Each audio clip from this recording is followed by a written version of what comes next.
prendre avec vous, si vous voulez, le psaume 45. Psaume 45, on va essayer de prendre certains versets, surtout qui sont interpellants, à mon avis, en tout cas. Psaume 45. Vous savez trouver les psaumes facilement, je suppose, dans la Bible, puis au milieu. Enfin, si vous avez la traduction second, surtout, je veux dire, il y a des traductions qui mettent dans un autre ordre, mais voilà.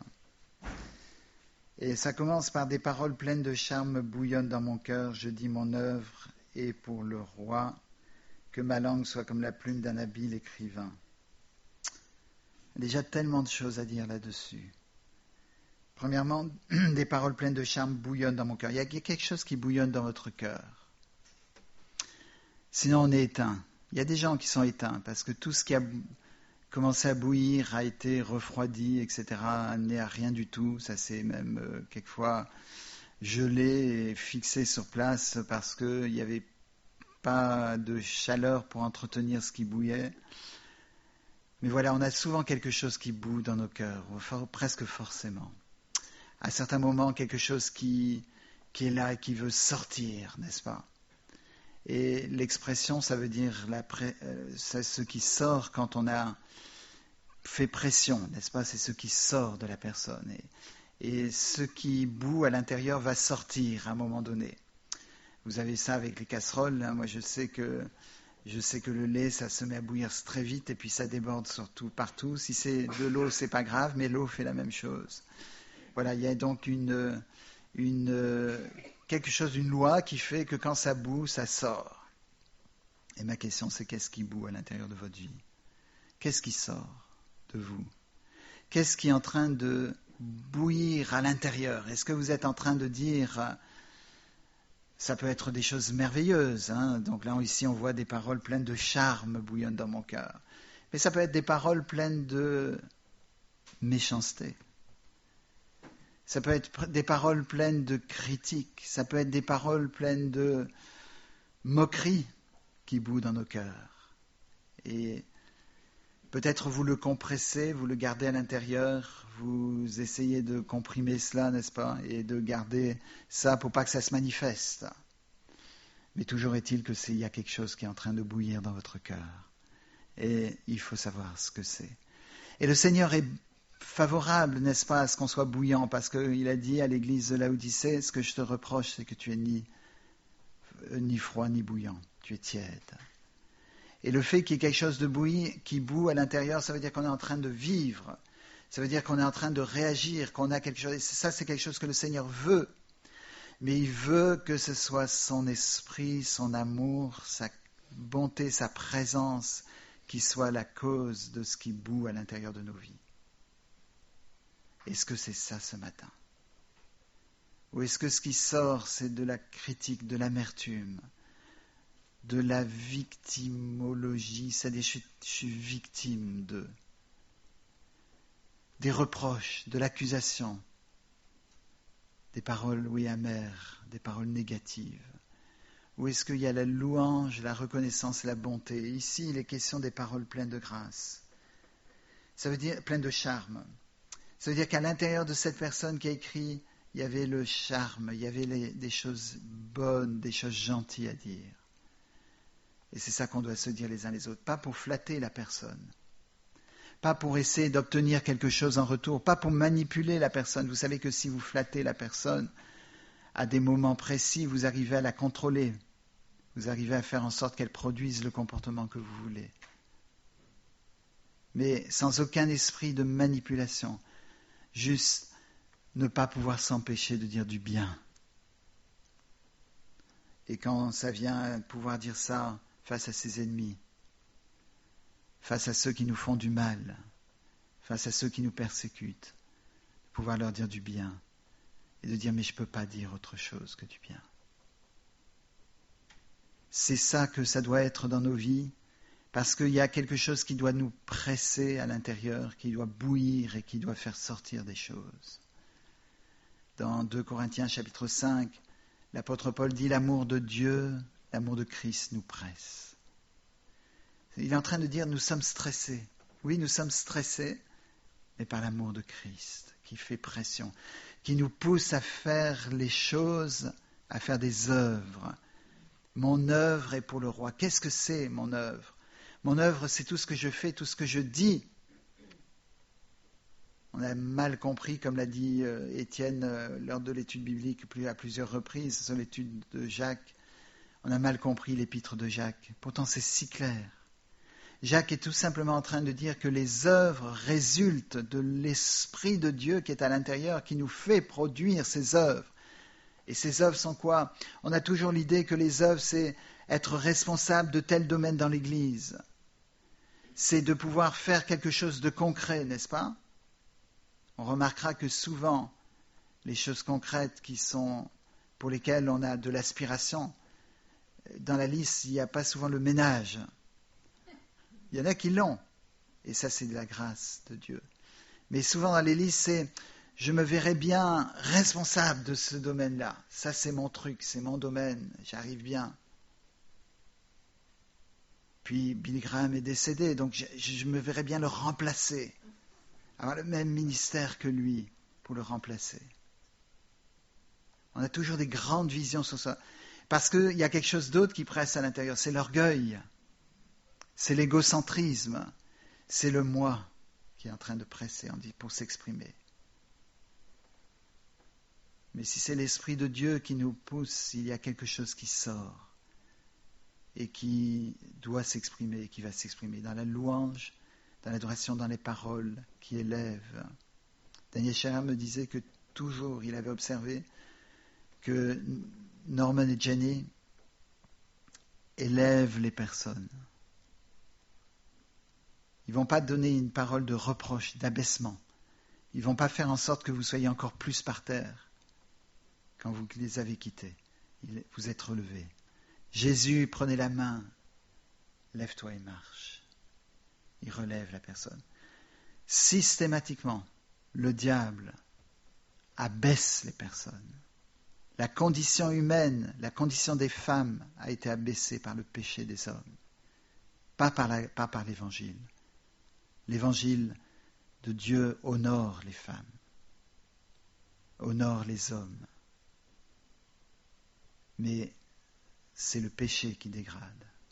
C'est pour ça que les gens qui se donnent au Seigneur sont véritablement restaurés. Ils sont restaurés dans leur personne, dans leur comportement, dans leurs œuvres. Ils peuvent faire des choses qu'ils ne pouvaient pas faire avant. Des paroles pleines de charme bouillonnent dans mon cœur. Et c'est merveilleux quand c'est le cas, parce que ces gens qui ont quelque chose qui bouillonne, qui est plein de paroles d'encouragement, de paroles de bienveillance, de bonté, n'est-ce pas? On reconnaît le fruit de l'esprit, mais il n'y a pas besoin de faire le parallèle. Le parallèle est évident. Si c'est l'Esprit de Dieu qui est en vous, qui suscite ce bouillonnement à l'intérieur, c'est l'Esprit de Dieu qui va sortir de vous. Vous pouvez exprimer que ce que vous avez à l'intérieur. Tout le reste, ça sera de l'hypocrisie, mais on va le détecter qu'il y a quelque chose de faux. Mon œuvre est pour le roi. Mes comportements, est-ce que c'est pour le roi? Tout ce que je fais, est-ce que c'est pour le roi Jésus? Est-ce que mes comportements, mes actions, mes paroles, c'est pour Jésus? En tout cas, si vous réclamez du nom de chrétien, c'est pour Jésus que vous êtes en train de déclarer que votre œuvre est pour Jésus. Ça veut dire que quand vous méprisez un frère ou une sœur, vous méprisez Jésus. C'est ça que ça veut dire. Mon œuvre est pour le roi. Ça veut dire que quand vous critiquez une sœur ou un frère, vous êtes en train de critiquer Jésus. C'est ça que ça veut dire, mon œuvre est pour le roi. Ça veut dire que quand vous faites un comportement qui n'est pas acceptable, c'est envers Jésus que vous le faites. C'est ce que Jésus a dit lorsqu'il a dit, si vous donnez un verre d'eau à l'un de ses plus petits, c'est à moi que vous l'avez fait. Mais il a dit aussi que si vous avez refusé, si vous avez manqué de faire quelque chose, c'est à moi que vous avez manqué de faire. C'est vis-à-vis de moi, à mon égard, que vous avez manqué de faire quelque chose. Mais toute cette partie de l'Évangile, on occulte cela. On dit oui, mais ça c'est exagéré. On a besoin quand même de critiquer. Et on va justifier en disant oui, mais on est important, c'est important de ne pas être dupe. Il y a une différence entre juger un comportement et juger une personne. Il y a une différence fondamentale. Vous devez juger les comportements. On ne peut pas dire aux enfants, oui, mais à nos enfants, si on veut leur apprendre ce qui est bien, ce qui est mal, oui, mais les autres font ça, mais c'est leur liberté, il ne faut pas juger. Si, les comportements, bien sûr, doivent être jugés, mais pas les personnes. Les personnes doivent être aimées. Jésus a donné sa vie pour les pécheurs. Il a donné sa vie pour ceux qui le clouaient sur la croix. Il a donné sa vie pour l'homme et la femme les plus misérables qu'il y avait à l'époque et qui ont existé depuis.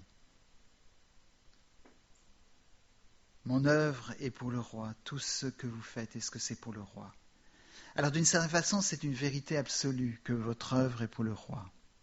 Que ce qui sort par bouillonnement de vous, c'est pour le roi. Mais quel est le roi? C'est ça la question. Est-ce que le roi, c'est vous? Combien de gens s'en privés, même en donner des fortunes, quelquefois pour les œuvres humanitaires, et avec les caméras de télévision qui montrent le chèque. Leur œuvre est pour le roi. Et le roi, c'est qui? C'est eux. Il y a des gens qui savent qu'en donnant énormément avec les médias, ils vont gagner encore plus pour eux. Ou bien est-ce qu'on fait parce que ça nous soulage la conscience? Ou parce que c'est important de le faire, donc on le fait? Ou est-ce que c'est parce qu'on est ému de compassion? Est-ce que quand on parle à quelqu'un de l'amour de Christ, on est ému de compassion pour cette personne? Est-ce que quand vous parlez à quelqu'un de l'Évangile, est-ce que vous êtes en train de le faire parce que vous dites « c'est important qu'un chrétien témoigne, donc je vais le faire » ou « j'ai pris pour principe de le faire systématiquement, donc je le fais ». Votre œuvre est pour une raison rationnelle, pour la raison peut-être qui est votre roi, votre reine, mais pas pour le Seigneur. Ou est-ce que vous êtes ému de compassion pour la personne? Jésus était ému de compassion devant les foules. Ça veut dire qu'il pleurait. Ça veut dire qu'en voyant la détresse des gens, il voyait ce dont les gens avaient besoin, il voyait la misère des gens, il voyait la difficulté. Et il était touché. Et quand vous voyez la misère des gens, il y a deux choses qui doivent toucher votre cœur et votre porte-monnaie. Je ne suis pas en train de dire de donner à l'Église, je suis en train de dire de donner aux pauvres. Quand la personne est véritablement pauvre. Quand vous voyez la détresse, quand vous sentez cette émotion de compassion qui vient en vous. C'est ça qui va toucher la personne. Vous savez, ce qui touche, c'est très peu les paroles verbales qu'on peut dire. Si vous tenez devant un malheureux qui a faim, en lui disant « Jésus-Christ peut changer ta vie, tu sais, tu peux être transformé, tu sais, tu peux trouver un travail, je vais prier pour que tu aies un travail. » Mais qu'est-ce qu'il a à faire d'avoir un travail? Il a essayé 50 fois, 100 fois, 1000 fois. On lui a toujours dit que ce n'était pas pour lui, qu'on regrettait, qu'on prendrait sa lettre en considération si jamais un jour il y avait le poste. C'est si vous l'aimez, si vous avez compassion de cette personne. Si c'est ça qui sort de votre cœur, c'est ça qui va toucher la personne, c'est ça qui va toucher le cœur des gens à qui vous avez affaire.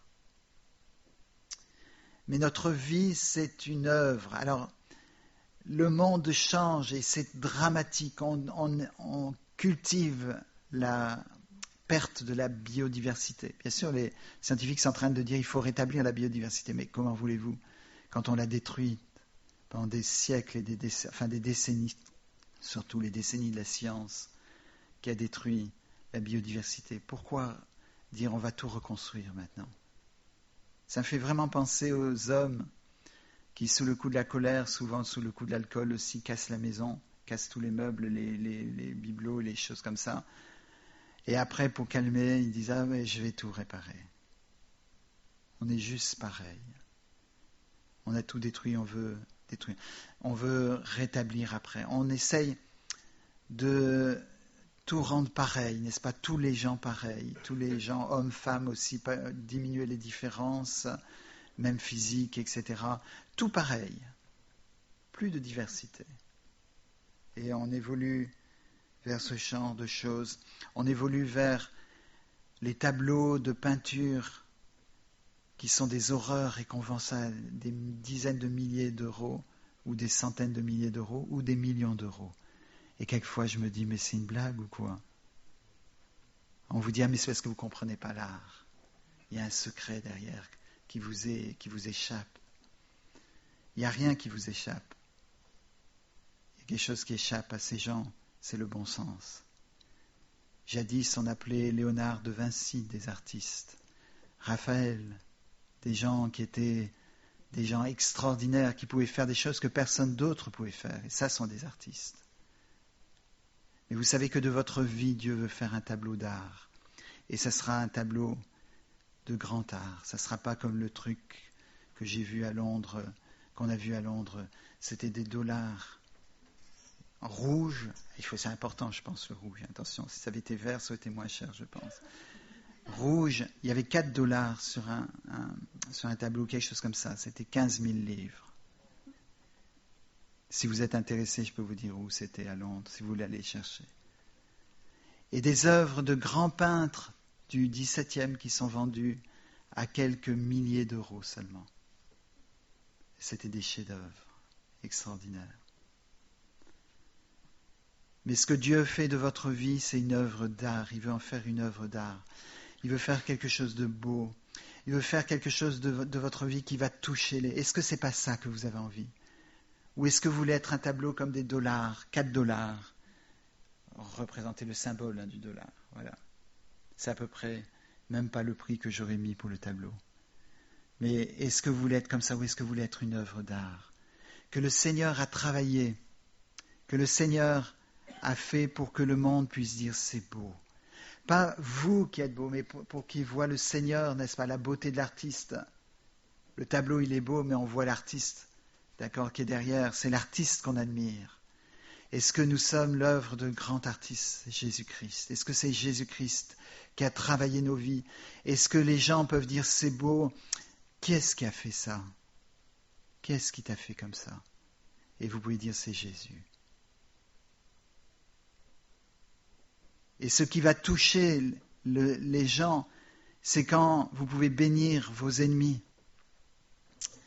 C'est quand quelqu'un vous fait du mal, quelqu'un vous persécute et vous ne pouvez que l'aimer. Eh bien, les gens vont dire, mais ça, je ne peux pas. Il y a un artiste derrière. C'est qui l'artiste? C'est Jésus.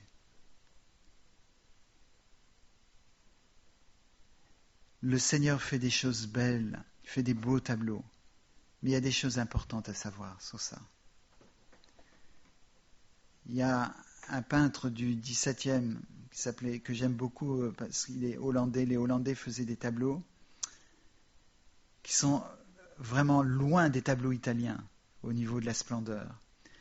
Mais en fait, tout était dans le détail caché. Vous regardez dans les détails, vous trouvez des choses, et vous regardez des siècles après, vous trouvez d'autres choses qui étaient cachées. Et il y en avait un qui s'appelait Adam Pinaker.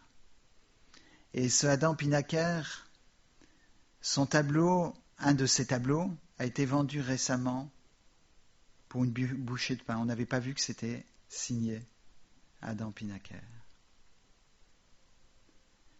Et celui qui l'a acheté pas cher, il a fait la découverte heureuse de trouver que c'était signé Adam Pinaker.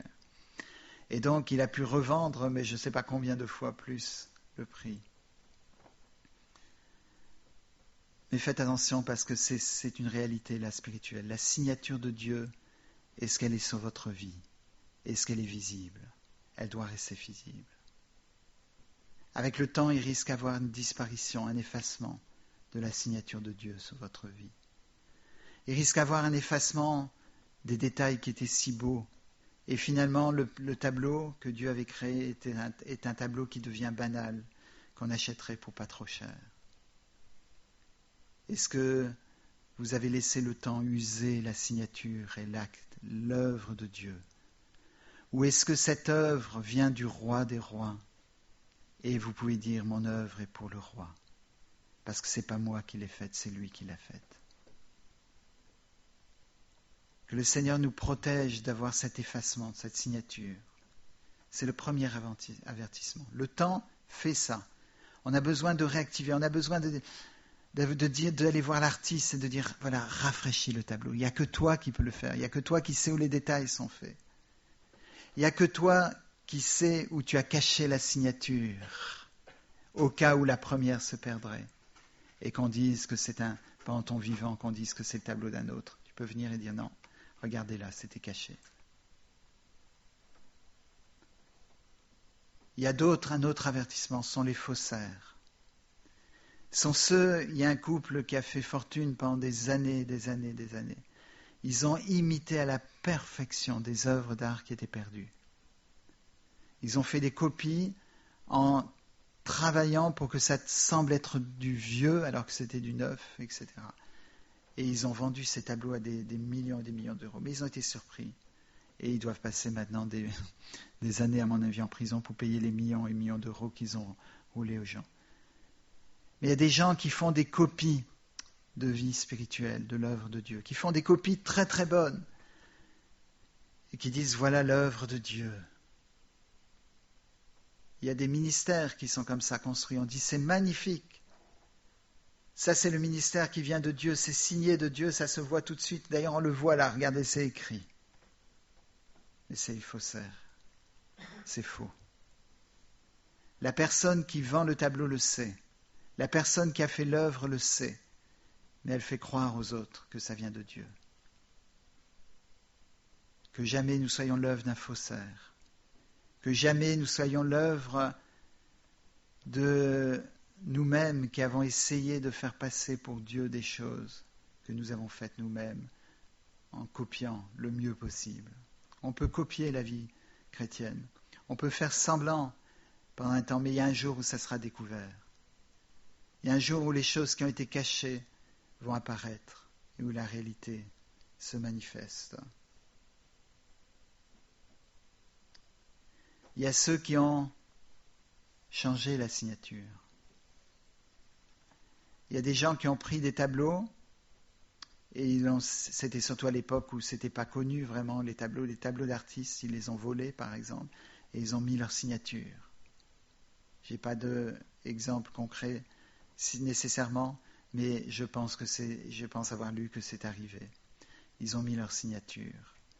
On m'a dit de toute façon à un mariage où j'étais que c'était une technique que certains adoptaient dans les mariages. J'espère ne pas vous donner d'idées terribles.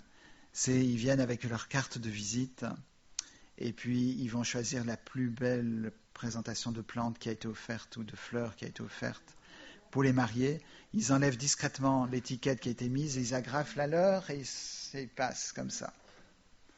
C'est bien sûr un mensonge, c'est quelque chose de terrible. Ils devront rendre compte à Dieu de cela. Mais voilà, on peut prendre quelque chose qui est à Dieu et de dire c'est moi.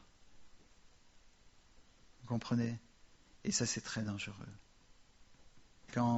Si vous lisez Osée, vous verrez que dans Osée, il est question du peuple qui a utilisé les choses que Dieu avait données, les utiliser pour soi, au nom de soi. Si le Seigneur vous a donné quelque chose, n'acceptez jamais que la reconnaissance ou la louange vienne à vous.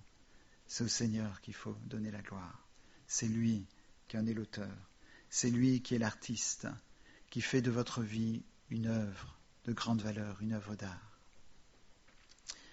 Mon œuvre est pour le roi. Si c'est Dieu qui a fait votre tableau, le tableau de votre vie, ce sera un beau tableau.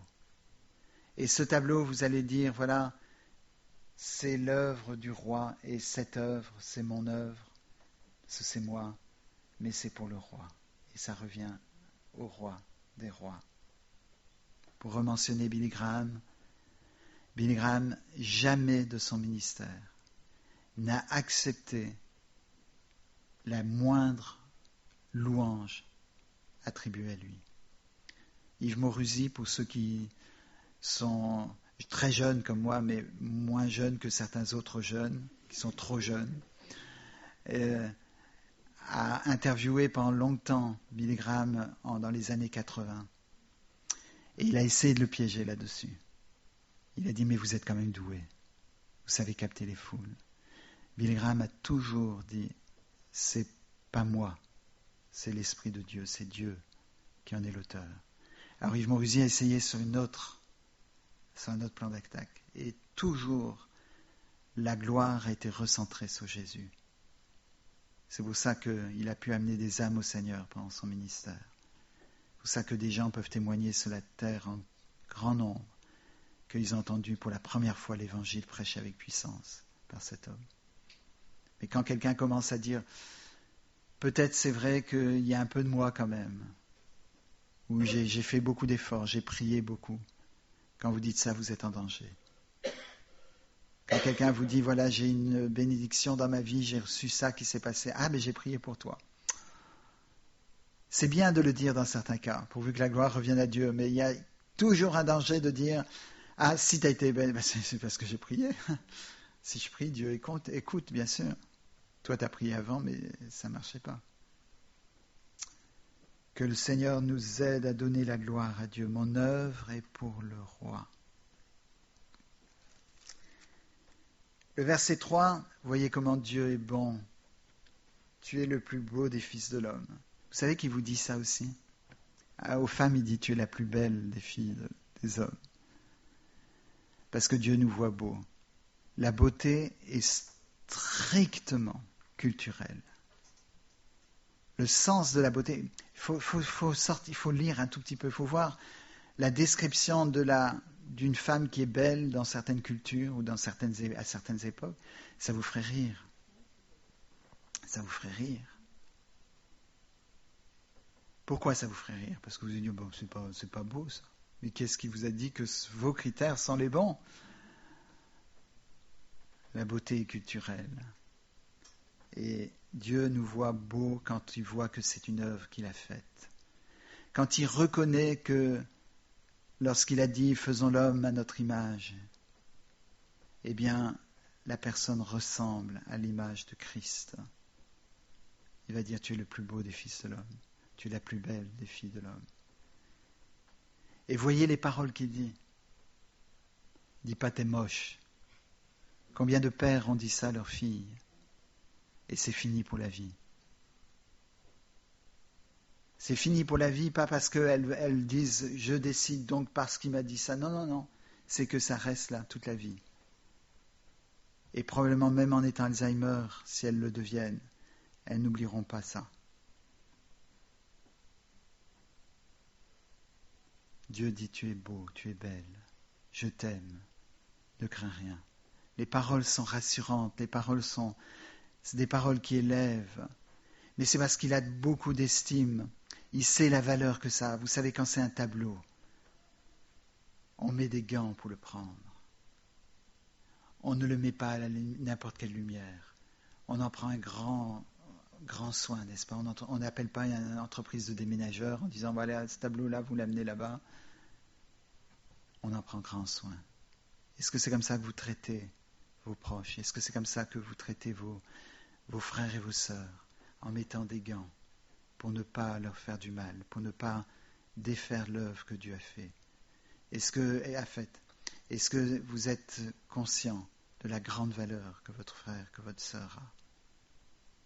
Ou est-ce que vous malmenez les uns les autres? La grâce est répandue sur tes lèvres. Ah, mais voilà pourquoi la personne est belle. La grâce est répandue sur les lèvres. Dans Malachie, il est dit qu'on attend du sacrificateur qu'il ait sur les lèvres la vérité, la science, la connaissance. Est-ce que sur vos lèvres, il y a la grâce, la connaissance, la vérité sur vos lèvres? Vous êtes sacrificateur, n'est-ce pas? On est un peuple de sacrificateurs pour Dieu le Père. Est-ce que c'est la grâce ou est-ce que c'est la condamnation? Le contraire de la grâce, c'est la condamnation. Et là, en tout cas, dans cette traduction, il est dit « la grâce est répandue sur les lèvres ». Est-ce que vous utilisez vos lèvres pour condamner, pour accuser? Voilà, c'est l'accusation, qui est le contraire de la grâce. Ou est-ce que vous avez les lèvres qui disent « c'est pas grave ». Combien de fois par semaine dites-vous « c'est pas grave ». On est plutôt à dire « ah, mais c'est embêtant ».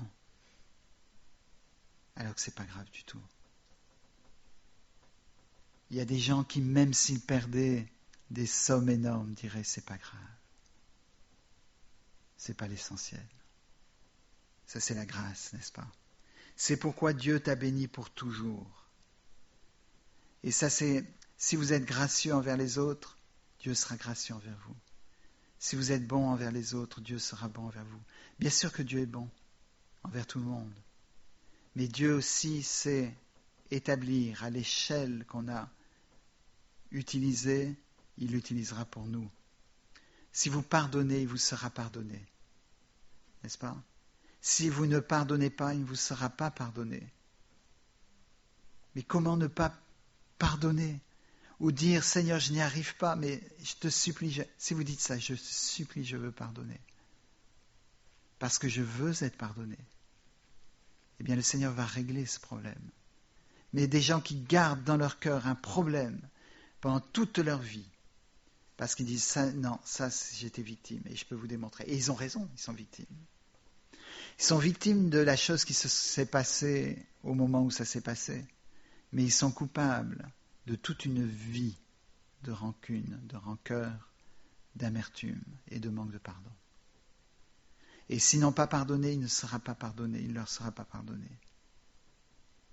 Et on lit ces choses comme des choses banales, alors qu'on devrait en réfléchir plus.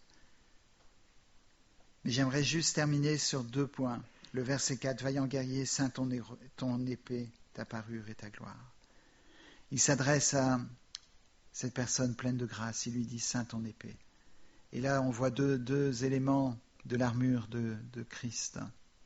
C'est la ceinture et l'épée. La ceinture, c'est la ceinture de quoi? De la vérité, très bien. Et l'épée? De la parole de Dieu.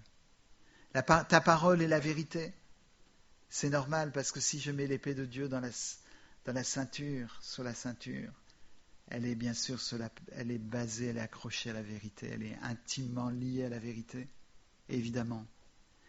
Est-ce que c'est la parole de Dieu qui sort de vous? La parole, c'est pas seulement verbal, c'est comportemental. C'est tout ce qui va parler. Quand quelqu'un dit « ça m'a touché, ça m'a parlé, ça m'a interpellé », c'est pas forcément une parole qui a fait ça. Ça peut être le comportement d'une personne, ça peut être un geste, ça peut être quelque chose sur le visage d'une personne qui interpelle. Donc ça parle. Est-ce que vous avez la parole de Dieu? Est-ce que sur vous, c'est Jésus-Christ qui transparaît, n'est-ce pas? Et est-ce que c'est la vérité? Il faut que ce soit la vérité en même temps. Socrate disait, quand un ami est venu lui dire, « Tu sais, j'ai appris quelque chose sur un tel. » Il a dit, « Attends. » Il dit, d'abord, il y a 3 filtres. Il appelait les 3 passoires à l'époque. Il y a 3 passoires. La première passoire, c'est la vérité. Est-ce que ce que tu vas me dire sur cette personne est vrai? Est-ce que tu peux être sûr que c'est vrai? Son ami a dit, je crois que c'est vrai, hein. je crois, ouais, je crois, mais je ne suis pas sûr à 100%. Socrate a dit, bon, le test de la première passoire n'est pas bon. On va passer à la deuxième. Est-ce que c'est bon ce que tu vas dire sur la personne? Est-ce que c'est du bien ce que tu vas dire sur la personne? Ah non, ce que j'allais te dire, c'est pas du bien. Donc il dit la deuxième passoire, ça ne passe pas. On va essayer la troisième passoire. Est-ce que c'est utile que je sache ce que tu vas me dire? Son ami a réfléchi, il a dit non, pas vraiment. Donc il a dit je ne veux pas entendre. Voilà. Voilà comment les chrétiens doivent fonctionner. C'est un sage, mais c'est la parole de Dieu qui le dit, n'est-ce pas? Il ne faut pas écouter parce que c'était Socrate. Il faut écouter parce que c'était conforme à la parole de Dieu et à l'esprit de Dieu. Et c'est important dans la vérité, de chercher l'amour, de chercher la grâce, pas de chercher ce qui peut détruire. Et le dernier verset que j'aimerais, pour terminer, c'est le verset 11. « Écoute ma fille, vois et prête l'oreille. Oublie ton peuple et la maison de ton père. Le roi porte tes désirs sur ta beauté. Puisqu'il est ton Seigneur, rends-lui tes hommages. » Ça s'adresse à tout le monde aussi, mais particulièrement aux femmes. Puisqu'il était beaucoup question d'hommes, n'oubliez surtout pas ce verset. « Écoute ma fille, vois et prête l'oreille. Oublie ton peuple et la maison de ton père. Le roi porte ses désirs sur ta beauté. » C'est extraordinaire. Vous savez, il y a combien de filles dans le monde qui souhaitent qu'un prince, il y en a beaucoup qui rêvent, qu'un prince les voit dans la foule et dise parmi les milliers de filles qui sont là, c'est celle-là qui... J'ai vu même des filles qui étaient, quand Prince Harry, quand ils étaient jeunes, et Prince William passaient dans un endroit, please marry me, s'il te plaît, marie-toi avec moi. Bien sûr, personne ici n'est passé par là, ce désir d'être princesse. Mais là, c'est le roi qui porte ses regards sur toi et qui dit, je t'ai choisi, c'est toi. C'est toi. Quelque chose d'extraordinaire. Oublie là où tu viens. C'est pas oublier tes parents.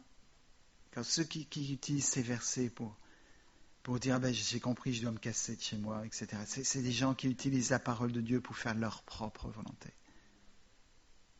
Mais là, il est question de, comme Abraham, oublie, quitte la maison de ton père. Oublie tes habitudes, oublie de là où tu viens. Peut-être même tu viens de la prostitution. Comme je vous ai dit l'autre fois, un des témoignages que je retiens, qui a vraiment touché profondément, c'était une jeune fille qui avait l'air d'une sainte, qui était une sainte, mais qui avait l'air d'une sainte aussi, qui avait l'air d'une femme d'une famille chrétienne de longue génération, etc., et qui dit, je suis né dans la rue, d'une mère prostituée, d'un père inconnu. L'œuvre de l'Esprit de Dieu, l'œuvre de reconstruction, de régénération, de retrouver la grâce, retrouver l'honneur. Oublie de là où tu viens. Oublie les choses que tu as connues dans ton enfance, les paroles dures que tu as entendues, les coups que ton père t'a infligés, les humiliations que tu as connues, les déceptions, les mensonges qu'on t'a adressés. Oublie tout ça parce que le roi se porte les regards sur toi. On t'a dit que tu trouverais personne de bon. Vu comment t'es, t'iras pas loin. Et là, c'est le roi des rois qui a porté ses regards sur toi. Et je vous assure qu'il vaut plus que les princes que j'ai mentionnés tout à l'heure, qui sont des pauvres êtres humains, qui souffrent beaucoup de leur état, de là où ils sont nés. Mais le Seigneur vous appelle ce matin, et il appelle plusieurs personnes à oublier la maison de leur père, et à ne pas oublier que le roi porte les désirs, ses regards, son désir de connaître, de se marier avec vous, de s'unir avec vous, parce qu'il vous aime d'un amour éternel. Est-ce que vous êtes prêts à dire ce matin, mon œuvre, je veux qu'elle soit pour le roi. Je veux que ma vie, elle soit pour Jésus, qu'elle soit entièrement pour le Seigneur, qu'elle soit donnée au Seigneur, que je veux être une œuvre d'art, pas pour que les gens m'admirent, me regardent, mais pour que je puisse refléter Jésus, pour qu'on puisse dire, mais quel artiste! On n'admire pas une œuvre en disant, alors dis donc, là, elle est venue tout seule, celle-là. Alors certes, oui, les œuvres modernes, parfois, oui. On se demande si ce n'est pas un pot de peinture qui est tombé par hasard sur le truc.